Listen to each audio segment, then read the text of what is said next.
കുഞ്ഞ് Thomas Alva Edison ഒരു ദിവസം സ്കൂളിൽ നിന്ന് വീട്ടിലേക്ക് വന്നപ്പോൾ ഒരു കത്ത് കൊണ്ടാണ് വന്നത്.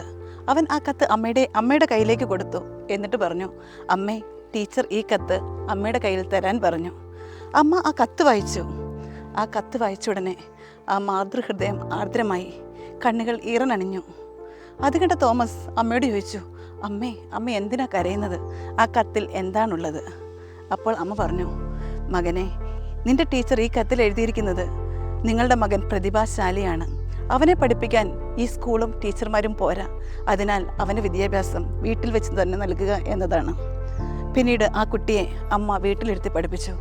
വർഷങ്ങൾക്ക് ശേഷം തോമസ് ആൽവ എഡിസൺ അറിയപ്പെടുന്ന മികച്ച ശാസ്ത്രജ്ഞന്മാരിൽ ഒരാളായി. വൈദ്യുതി ബൾബ്, ഫോണോഗ്രാഫ് തുടങ്ങിയ മികച്ച കണ്ടുപിടുത്തങ്ങൾ ലോകത്തിന് അദ്ദേഹം സമ്മാനിച്ചു. കാലങ്ങൾക്ക് ശേഷം അമ്മ ഈ ലോകം വിട്ടുപോയി. പിന്നീട് എപ്പോഴോ തോമസ് തൻ്റെ പഴയ പുസ്തകങ്ങൾ മറ്റും തിരഞ്ഞപ്പോൾ ആ കത്ത്, ആ ടീച്ചർ അന്ന് എഴുതിയ കത്ത് അദ്ദേഹത്തിന് ലഭിച്ചു. അദ്ദേഹം ആ കത്ത് നിവർത്തി വായിച്ചു. അതിൽ എഴുതിയിരുന്നത്, നിങ്ങളുടെ മകൻ ഒരു മണ്ടനാണ്, അവന് പഠിക്കാൻ കഴിവില്ല, അവനെ ഇനി ഈ സ്കൂളിൽ പഠിപ്പിക്കാൻ കഴിയില്ല, സ്കൂളിലേക്ക് അയക്കേണ്ടതില്ല എന്നായിരുന്നു. അത് കണ്ട തോമസ് ഒരു മിനിറ്റ് കണ്ണുകളടച്ചു. അതിനുശേഷം പിന്നീട് അദ്ദേഹം എഴുതി, തൻ്റെ സ്കൂളിൽ നിന്നും ടീച്ചർമാർ പഠിക്കാൻ കഴിവില്ല, മണ്ടൻ എന്ന് മുദ്ര കുത്തപ്പെട്ട ഒരു വിദ്യാർത്ഥി തൻ്റെ അമ്മയുടെ പരിശീലനം മൂലം, അല്ലെ തൻ്റെ അമ്മയുടെ വിശ്വാസം മൂലം ലോകത്തിന് തന്നെ ഒരു പ്രതിഭയായി. എൻ്റെ അമ്മ എന്നെ പ്രതിഭയാക്കി. മലാല യൂസഫ്സായ് എന്ന പെൺകുട്ടിയെക്കുറിച്ച് നിങ്ങൾ കേട്ടിട്ടുണ്ടോ? പാകിസ്ഥാനിലെ ചില ഗ്രാമങ്ങളിൽ അന്ന് പെൺകുട്ടികൾക്ക് വിദ്യാഭ്യാസം നിശ്ചിതമായിരുന്നു. സ്കൂളിൽ പോകാൻ അവർക്ക് അവസരമുണ്ടായിരുന്നില്ല.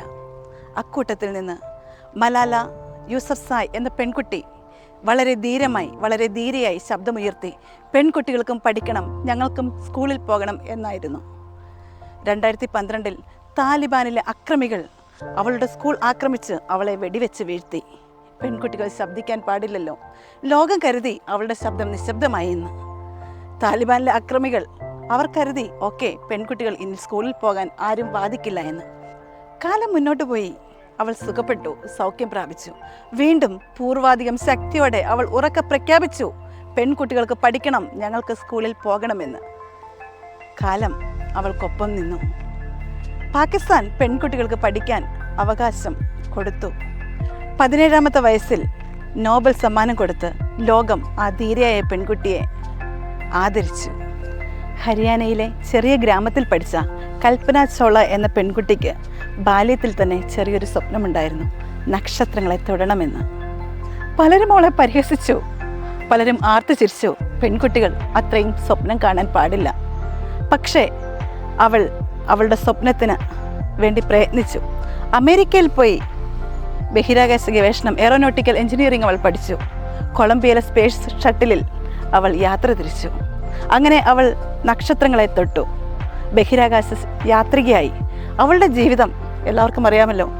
കൽപ്പന ചൗളയുടെ ജീവിതം ഒരു ദുരന്തത്തിൽ അവസാനിച്ചു. എങ്കിലും അത് അനേകായിരം യുവാക്കളുടെ പ്രചോദനമായി മാറി. അരുണിമ സിൻഹയെ പരിചയമുണ്ടോ?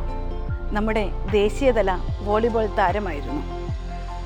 ട്രെയിൻ യാത്രയിൽ വെച്ച് ആ പെൺകുട്ടി കുറേ കാപാലികന്മാരാൽ ആക്രമിക്കപ്പെട്ടു.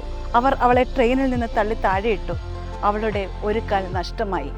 അവളുടെ സ്വപ്നങ്ങൾ അവസാനിച്ചു എന്ന് ആളുകൾ കരുതി. എന്നാൽ മനോധൈര്യം അവൾ വീണ്ടെടുത്തു. ആ കിടക്കയിൽ പലരും അവളെ അപമാനിച്ചപ്പോൾ അവൾ അപ്പോൾ കണ്ട സ്വപ്നം, എനിക്ക് എവറസ്റ്റ് കീഴടക്കണമെന്നതായിരുന്നു. ആ പെൺകുട്ടി അതിനുവേണ്ടി കഠിനമായി അധ്വാനിച്ചു. അറിയാമല്ലോ, 2 കാലും പൂർവ്വ ആരോഗ്യവുമുള്ള ആളുകൾക്ക് പോലും എവറസ്റ്റ് കീഴടക്കണമെന്നത് ചില്ലറ കാര്യമല്ല. എന്നാൽ ആ പെൺകുട്ടിയുടെ മനോധൈര്യത്താൽ, അവളുടെ കഠിന അധ്വാനത്താൽ, നിരന്തര പരിശ്രമത്തിൽ അവൾ കൃത്രിമ കാല് വെച്ച് എവറസ്റ്റ് കീഴടക്കുന്ന ആദ്യത്തെ വനിതയായി മാറി. ഒരമ്മയുടെ വിശ്വാസം ഒരു പ്രതിഭയെ സൃഷ്ടിച്ചു. ഒരു പെൺകുട്ടിയുടെ ധൈര്യം ലോകത്തെ ഉണർത്തി. ഒരു പെൺകുട്ടിയുടെ സ്വപ്നം ആകാശങ്ങൾ സ്പർശിച്ചു. ഒരു പെൺകുട്ടിയുടെ മനോധൈര്യം എവറസ്റ്റ് കീഴടക്കി. സ്ത്രീകൾ ദുർബലരല്ല. അതിനാൽ ഉണരൂ, ചരിത്രം സൃഷ്ടിക്കുന്ന ധീര വനിതകളായി നമുക്ക് മാറാം. നമ്മളാൽ കഴിയാത്തതൊന്നുമില്ല. Happy women's day. Thank U.